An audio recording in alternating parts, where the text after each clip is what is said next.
Bonjour mesdames, bonjour messieurs et bienvenue dans cette émission consacrée à Congo Biotech, ici en ville de Goma. La ville touristique accueille depuis le lundi 25 juillet 2022 des formations pratiques et écologiques en recherche scientifique et innovation, mais aussi entrepreneuriat technique en présentiel. Ce dans le cadre du projet de déploiement des technologies et innovations environnementales pour le développement durable, mais aussi la réduction de la pauvreté à PDTA. C'est toujours ici en ville touristique de Goma. Et pour cette émission spéciale, nous allons accueillir les différents animateurs qui ont fait à ce que ces formations puissent avoir lieu. Et ici sur ces plateaux, je suis avec trois invités qui vont certainement nous donner de la matière au sujet, en tout cas de tout ce qui vient d'être évoqué. Je suis à ma gauche avec Serge Armel Ndjidjou. Je pense bien que je n'ai pas massacré les noms. Bonjour. Pas du tout. C'est bien Serge Armel Ndjidjou. Je suis le manager de l'Agence universitaire pour l'innovation.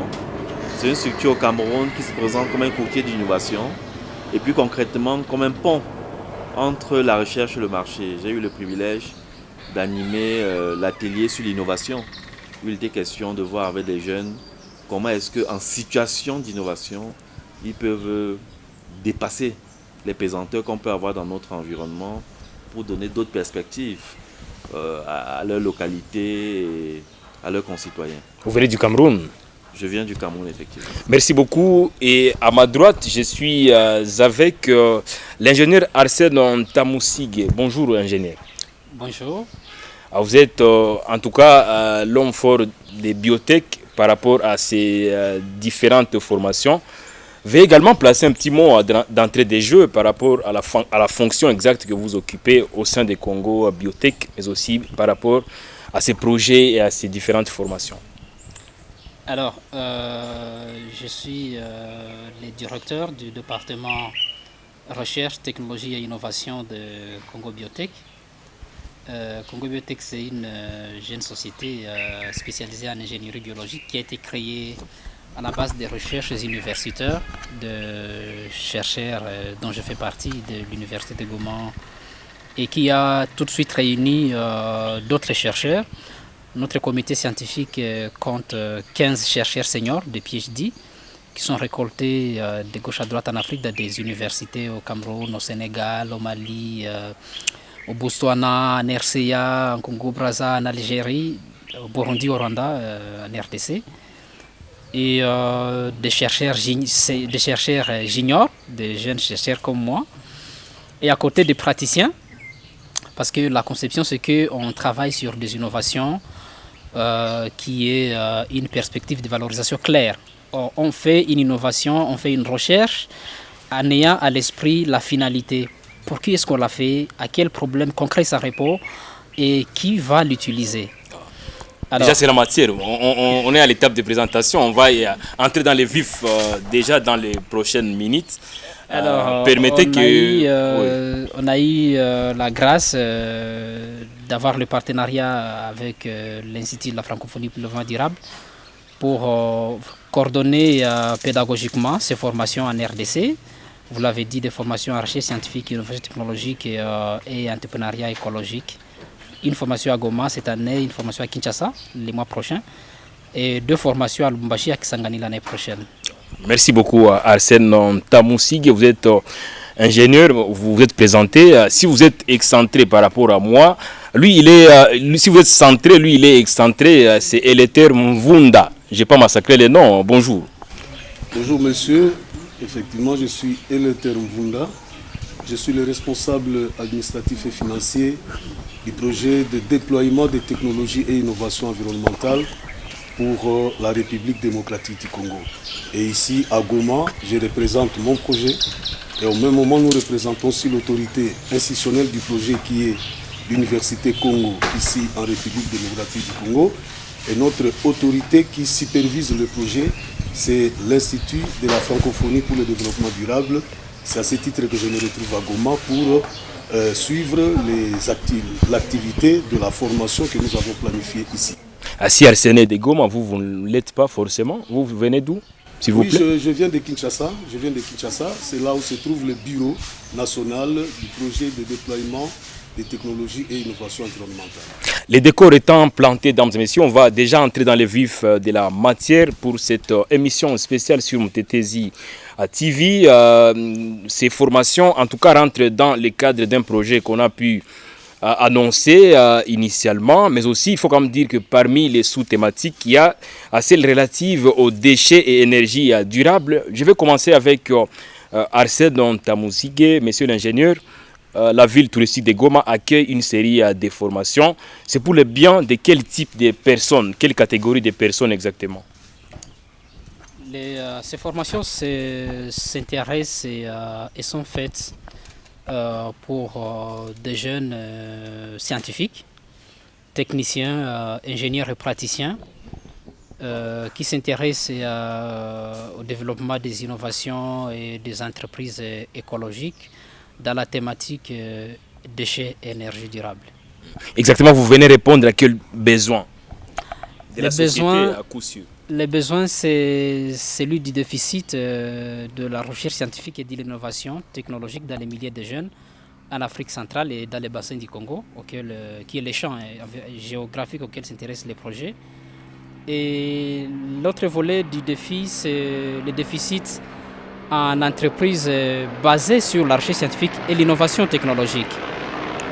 Quand on s'y intéresse, nos universités qui sont les champs de production des sciences et des technologies, on se rend compte que en fait on nage à la surface, mais on peine à entrer en profondeur en profondeur de la création des innovations qui répondent à des questions précises et qui se traduisent en actions concrètes.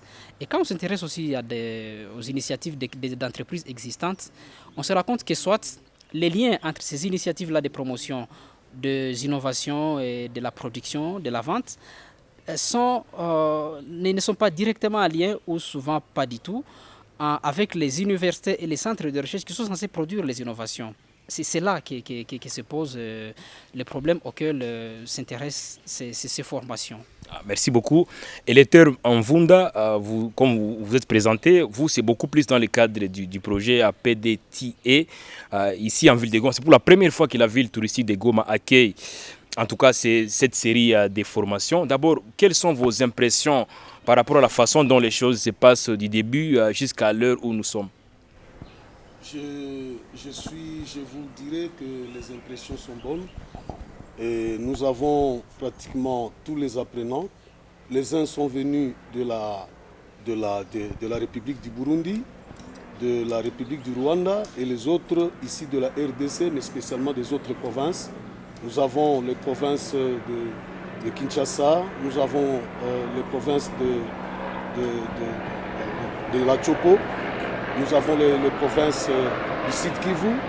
Et toutes ces provinces sont ici représentées et au total nous avons près de 50 apprenants. Mais aussi nous avons la présence des formateurs qui viennent aussi des horizons divers. Nous avons un des formateurs qui est avec nous ici présent, c'est le professeur Serge Armel qui vient du Cameroun et avec qui finalement les apprenants et nous-mêmes avons suivi avec brio l'animation du module sur les innovations. Nous avons le professeur Jean-Pierre qui est venu du Burundi et nous avons d'autres professeurs qui vont continuer jusqu'à la fin de la semaine. Mes impressions sont bonnes parce que ce sont des formations qui sont à la fois liées de la théorie à la pratique. Et par rapport à ça, ça fait partie des objectifs de notre projet, de ne pas retenir les techniciens, les scientifiques au niveau des simples théories, mais il faudrait qu'ils arrivent à mettre en pratique tout ce qu'ils sont en train de suivre comme formation. Et ce sont ces formations qui feront d'eux des innovateurs. Et à partir de là, nous allons créer des emplois au travers de ces apprenants qui vont finalement être des incubateurs. Merci beaucoup. Si les apprenants viennent beaucoup plus de la sous-région des Grands Lacs, ce n'est pas le cas pour les formateurs, comme vous venez de le dire. Raison pour laquelle on est avec Serge Armel, avec qui quand même on va revenir sur des aspects purement relatifs aux matières qui seront décortiquées ou qui sont en train d'être décortiquées. Vous faites partie de l'atelier innovation. Dites-nous Qu'est-ce que vous dites déjà aux apprenants ou pour le premier jour, quelles ont été vos impressions d'entrée des jeux? Alors ça a été un régal parce que les participants avaient un background technique, dont étaient en général des gens qui sont porteurs de projets à des niveaux de maturité divers, mais des gens qui ont vraiment une perspective de passer à l'action. Et donc du coup, il était question de visiter avec eux en tant que quelqu'un qui a déjà eu cette démarche-là, de leur dire un peu le chemin qui les attend pour qu'ils puissent aller plus vite, pour qu'ils puissent savoir où seront potentiellement les difficultés et comment les contourner. Le processus d'innovation en Afrique, je le décris comme une montagne que vous empruntez alors qu'il y a une route plate où tout le monde est censé passer, une route déjà aménagée qui malheureusement, pour cette route-là qui a l'air plate et agréable, mais qui nous conforte dans une servitude. Il faut réussir à prendre sur soi de laisser cette route-là pour commencer une montagne. Et donc, dès le départ, il y a cette décision difficile de sortir de sa zone de confort pour s'aventurer dans l'incertitude de l'innovation. Et puis, chemin faisant, vous avez des problèmes de prototypage, les problèmes avec des essais. Vous savez que chez nous, vous fabriquez même quelque chose, même juste pour essayer, c'est difficile. Tout le monde regarde ce que vous avez fait et dit « Ah, votre truc là, comme ça ne vient pas de l'Europe, c'est estampillé, douteux et tout ça. » Donc, c'est les difficultés que vous rencontrez. Après, la propriété intellectuelle, avec notre système judiciaire qui est compliqué. Après, maintenant, vous devez valoriser ce que vous avez trouvé pour que ça se retrouve sur le marché. Donc, vous avez des problèmes de business model, vous avez des problèmes de logistique commerciale, ainsi de suite. Donc, le parcours de l'innovateur est un parcours complexe. Et il est bon que des jeunes qui commencent à vouloir innover, qu'on les y encourage et surtout qu'on les aide à ne pas perdre du temps et de l'énergie en les aiguillonnant un peu sur ce parcours. C'est à ça que nous avons travaillé. Puisqu'il y a des modules quand même qui sont décortiqués, notamment par vous, parce que vous n'êtes pas les seuls, bien évidemment. Votre module met un accent beaucoup plus sur quel aspect, quel compartiment? C'était comme je vous ai dit, l'innovation. Le thème que j'ai choisi, c'est pourquoi nous ne fabriquons rien. J'ai préféré... Pourquoi nous ne fabriquons rien? Oui, c'est le thème que j'ai donné à ce masterclass. Ben, c'est un constat d'abord, avant d'être philosophique. C'est vrai qu'il y a un arrière-plan philosophique qui peut expliquer cela, nous l'évoquons, mais d'un point de vue opérationnel, il faut dire que notre environnement, où il y a très peu de financement, où il y a très peu de communication orientée vers l'innovation endogène, donne pas mal d'embûches à quelqu'un qu'il faut innover. Et pourtant, il n'y a pas moyen de faire autrement. Le seul levier viable et pérenne du développement, c'est bien l'innovation qui permet de s'adapter à notre environnement qui est en perpétuel mouvement. Donc, notre module, c'était voir avec cette cohorte-là comment concrètement et à quoi on peut s'attendre quand on innove pour savoir choisir l'innovation qui peut porter et laisser de côté l'innovation qui finalement n'est peut-être qu'un spectacle ou un défi personnel sans avoir une vraie portée pour changer l'environnement et les choses. À l'époque, nous, quand on était à l'école, on disait, lorsqu'on commence une matière, à la fin de cette leçon, on sera capable d'aider. Cela me renvoie aux attentes, à coup sûr. Quelles sont vos attentes, vous, comme formateur? Mes attentes étaient que ceux qui suivent cet atelier innovation, d'abord qu'ils se décomplexent par rapport à la question de l'innovation, qu'ils arrêtent de connecter absolument l'innovation à un cadre idéologique ou un cadre formaté de l'extérieur. Qu'ils aient une perspective de l'innovation qui soit vraiment ancrée sur nos réalités. Ça, c'est la première chose. Et que deuxièmement, dans leur parcours d'innovation, qu'ils aient quelques astuces, qu'ils s'attendent d'avance à quelques difficultés qu'on a énumérées et qu'ils sachent quoi faire pour pouvoir, autant que faire se peut, aller jusqu'au bout. Parce que comme j'ai dit, c'est un parcours compliqué. Beaucoup de gens ont des idées d'innovation, très peu arrivent à les concrétiser. Parce que, effectivement, d'abord, quand on ne s'y attend pas, si vous quittez ici pour Kinshasa, vous pensez que c'est 50 km, vous n'allez pas parcourir le chemin parce que vous allez très vite vous fatiguer. Donc, il vaut mieux savoir d'avance que là où vous allez là, c'est long et voici les étapes. Rien que de savoir ça, ça vous prépare à y arriver. Et puis, avec les embûches qu'on a identifiées, voilà comment ça se présente, voilà comment on les contourne.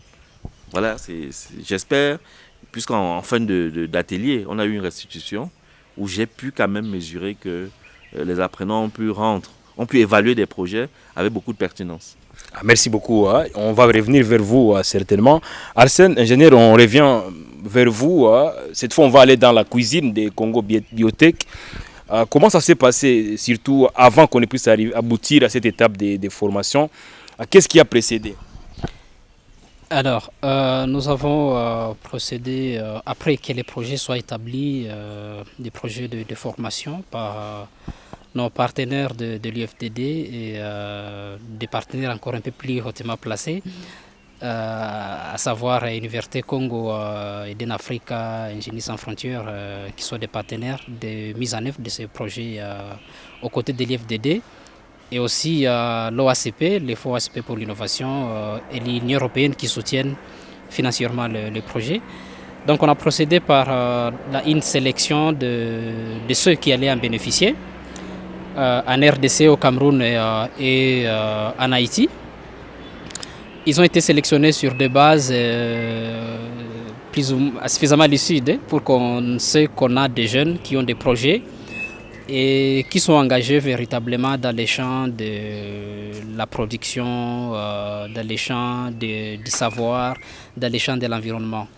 Alors après cette sélection qui a été basée sur un aspect que je voudrais citer ici pour sa spécificité, c'est qu'on a choisi des jeunes qui ont un background avec l'IFDD. L'IFDD organise des formations régulières en ligne gratuites. L'IFDD, c'est quoi? L'Institut de la francophonie pour le développement durable. Ils organisent des formations sur les technologies de l'environnement, sur les métiers de l'environnement. Et c'est parmi ces jeunes-là qui ont suivi et validé ces modules-là qu'on a pris certains qui bénéficient de ces formations. Après qu'ils aient été choisis, on a cherché des formateurs selon les modules et selon les thématiques qui avaient été préétablies, à savoir énergie et déchets énergie pour la ville de Goma. On a cherché des formateurs, on l'a évoqué, mon prédécesseur, monsieur Eleter. Il y a un formateur sur les défis de l'innovation, monsieur Serge Armel du Cameroun, que nous avons ici. Il y a les professeurs, Paul Malumba de l'Université de Liège en Belgique, qui va nous entretenir pendant 2 jours sur le défi de la production de recherche, des projets de recherche scientifique, comment les financer, comment faire ces chemins finalement. On a une certaine Armel et CJ, Tamo du Cameroun, pour un module de valorisation des déchets dans la production des emballages biodégradables pour les aliments, l'emballage des aliments. Nous avons messieurs Samuel et Mamatei, qui vient de la Côte d'Ivoire pour le module de l'entrepreneuriat. C'est lui en fait qui est avec les apprenants à ce moment précis. Nous avons M. Pierre Interameye du Burundi pour le module de fabrication des panneaux solaires sur base des matériels disponibles localement. Et nous avons 2 formateurs nationaux, l'un des WWF, M. Gédéon Bakiareti, sur la fabrication de l'énergie durable sur base de déchets dans ce processus de méthanisation, voulais-je dire. Et enfin, une structure appelée OPEDIC de Boutembo, qui a formé les jeunes apprenants dans la fabrication de pavés sur base de déchets plastiques amassés localement. Le lundi dernier, les apprenants ont fabriqué une centaine de pavés. C'est très pratique. C'était très pratique. Ils en ont fabriqué une centaine. C'est disponible, on peut les voir maintenant. Et donc c'est dans cette perspective-là, à la fois d'exercice de génie, de réflexion, à l'exercice de la pratique et de la matérialisation. Voilà. En fait, ça c'est beaucoup plus ce qui a beaucoup plus précédé. Mais qu'est-ce qu'il reste à faire? Ce qu'il reste à faire, c'est poursuivre les chemins, organiser d'autres séances à l'ouest, à Kinshasa, à Lubumbashi, à Kisangani. Le programme de Kinshasa, vous l'avez déjà? C'est du 8 au 13 août prochain. Mais surtout, du côté des Congo Biotech et de ses partenaires, l'enjeu, c'est suivre les retombées de cette séance de formation dans les champs sociaux. Et les fondamentaux, les bases sont posées chez Congo Biotech et à l'IFDD pour suivre et continuer à promouvoir ce qui sera fait dans les industries, dans des communications scientifiques vulgarisées comme celle que nous avons eue ce matin avec M. Serge Armel. Et pourquoi pas dans le brevetage de ces innovations-là, il y a des projets. Les PDTIE prévoient un volet de valorisation des innovations. Il y a l'université de Goma qui a reçu un projet et qui va l'exécuter. Il y a l'UEA par exemple qui a une Fab Lab. Donc tout est fait pour que tout ce qui est produit en termes d'innovation soit porté à sa plus grande splendeur. On veut dire que c'est pratique. À part les pavés, qu'est-ce qui sera produit également sur le plan pratique par les apprenants? À part les pavés pour la ville de Goma, parce que c'est de cela qu'il est question maintenant, il y a un module sur la fabrication locale des panneaux solaires. Et les jeunes ont commencé avec les formateurs la partie introductive et une partie au laboratoire que nous faisons avec notre partenaire de l'Université catholique La Saint-Pierre. Nous utilisons le laboratoire de Polytechnique pour fabriquer ces panneaux-là. Les apprenants ont déjà commencé et bientôt nous aurons les prototypes. Il y a aussi une formation sur la production des emballages biodégradables sur base des déchets, sur base de certains restes de récoltes. Madame Armel Tamo arrive le samedi, on va le faire, on va produire les résultats. Et enfin, les modules de production du gaz, du biogaz à base de déchets fermentescibles. Nous allons le faire et les prototypes seront visibles après. Donc l'idée est qu'on puisse avoir une Afrique indépendante à la longue.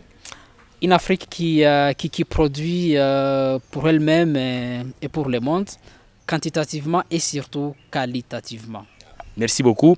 Je reviens sur Elether, peut-être aussi pour placer un mot. Les domaines de la technologie, de l'innovation et d'autres vocables que vous avez pu retenir dans le cadre de ces projets sont des domaines purement qui ne sont pas beaucoup plus suivis par plus d'un. Donc ce sont des domaines laissés entre les mains d'une catégorie quelconque de personnes. Mais on sent que vous mettez un accent beaucoup plus sur ça. Qu'est-ce qui vous a beaucoup plus intéressé afin que vous puissiez mettre ou marteler sur ces domaines-là?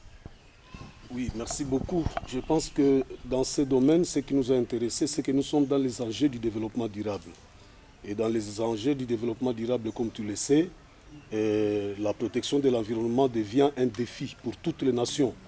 Et c'est par rapport à ça, finalement, que l'Organisation des États de l'Afrique Pacifique et Caraïbes, à travers le Fonds d'innovation ACP, est arrivé à financer ces projets qui finalement a pour objectif de promouvoir la recherche et l'innovation au niveau de l'Afrique centrale et spécialement dans les bassins du Congo, comme l'a dit mon collègue Arsène. Et donc par rapport à ça, il a été démontré que la recherche et l'innovation au niveau de l'Afrique centrale étaient d'une faible intensité.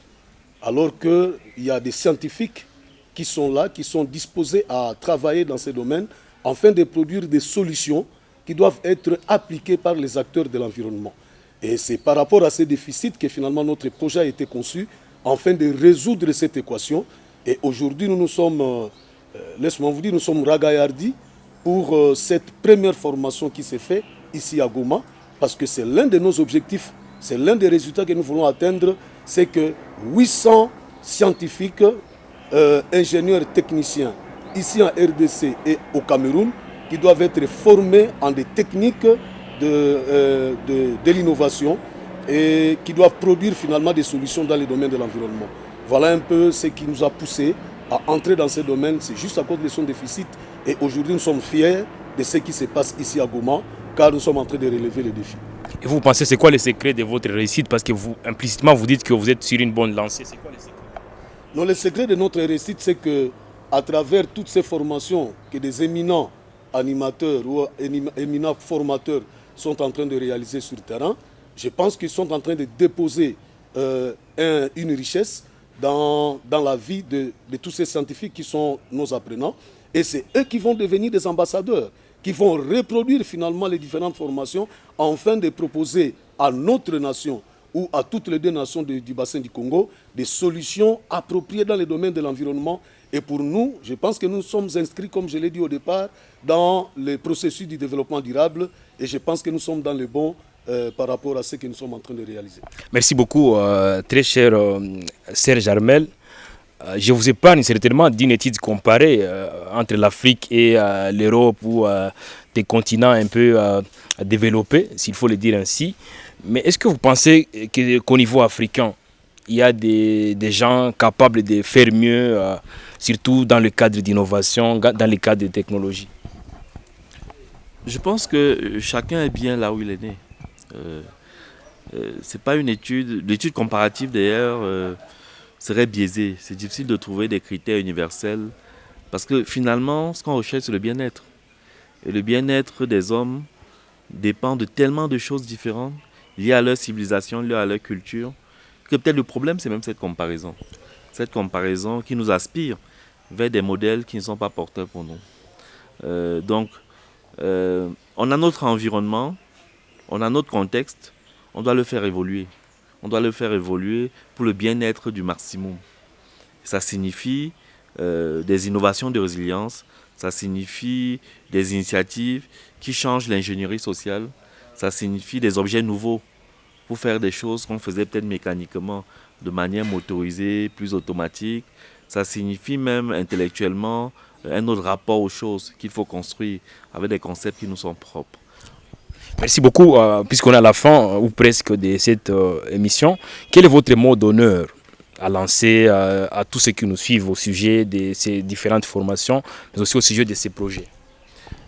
Et vos impressions par rapport à Goma, vous venez du Cameroun? Pour la ville, j'ai pas eu le loisir de vraiment en profiter compte tenu d'un contexte particulier, mais je pense que j'aurai l'occasion de revenir. Pour la formation de manière générale, c'est une initiative louable. C'est quelque chose qu'il faut démultiplier. Cette formation qui se veut pratique et qui s'enracine dans le vécu des gens et qui n'a pour seul objectif que de permettre l'autonomie d'abord des ingénieurs et de leur inculquer, de leur faire s'éveiller à leur capacité à transformer leur environnement. Merci beaucoup à Serge Armel. Ingénieur Arsène, on est à la fin de l'émission. Vous avez un mot d'honneur à tous ceux qui nous suivent? Un mot d'honneur surtout à mes pères jeunes, chercheurs, innovateurs ou entrepreneurs, techniciens. C'est par rapport à un des grands défis de notre temps, c'est construire un système fort de recherche et de technologie, surtout dans les domaines de bioingénierie. Quand on parle du développement en Afrique et surtout en RDC, on passe souvent à la politique, à l'économie, au social, sans s'intéresser à des aspects très pointus et particuliers. Et je pense que l'aspect précis de l'ingénierie biologique, du point de vue de ce que ça peut nous donner, eh bien, il convient qu'on s'y intéresse, qu'on s'y attarde. Et c'est une prière, à la fois un vœu, que de plus en plus de jeunes s'y engagent profondément et dans la perspective que nous avons prise, Congo Biotech IFDD, au travers du PDTI. Et le terre, je ne peux pas ne pas aussi vous poser la même question, ou vous donner, vous accorder cet espace de placer un mot d'honneur à tous ceux qui nous suivent par rapport au projet, beaucoup plus. Merci beaucoup. Par rapport au projet, je pense que vous êtes informé que le projet, il est dans le domaine du développement et du déploiement des technologies et innovations environnementales. Et notre mot, c'est que nous voulons le lancer dans le secteur scientifique, dans le domaine scientifique, à tous les scientifiques, à tous les ingénieurs et techniciens. Je pense qu'il est temps de sortir de votre sentier battu. Il est temps pour que nous, les scientifiques, nous, les ingénieurs, nous, les techniciens, puissions trouver des solutions qui, pour aujourd'hui, sont attendues par tous les consommateurs dans le secteur de l'environnement. Et puisque nous sommes dans les objectifs du développement durable, nous vous prions de pouvoir vous insérer dans le programme que nous mettons en place et à travers Congo Biotech, qui est notre partenaire qui assure la formation.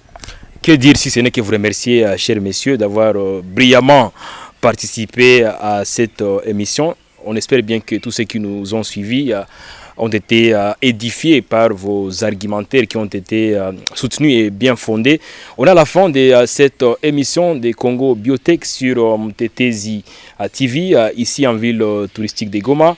Grand a été notre plaisir de vous présenter cette émission qui a été axée beaucoup plus sur les différentes formations organisées en ville de Goma, des formations pratiques et écologiques en recherche scientifique, à innovation et entrepreneuriat technique en présentiel dans le cadre du projet de déploiement des technologies et innovations environnementales pour le développement durable et la réduction assurément de la pauvreté à PDTIE. On est à la fin de cette émission. On pourra se retrouver peut-être prochainement pour une autre émission.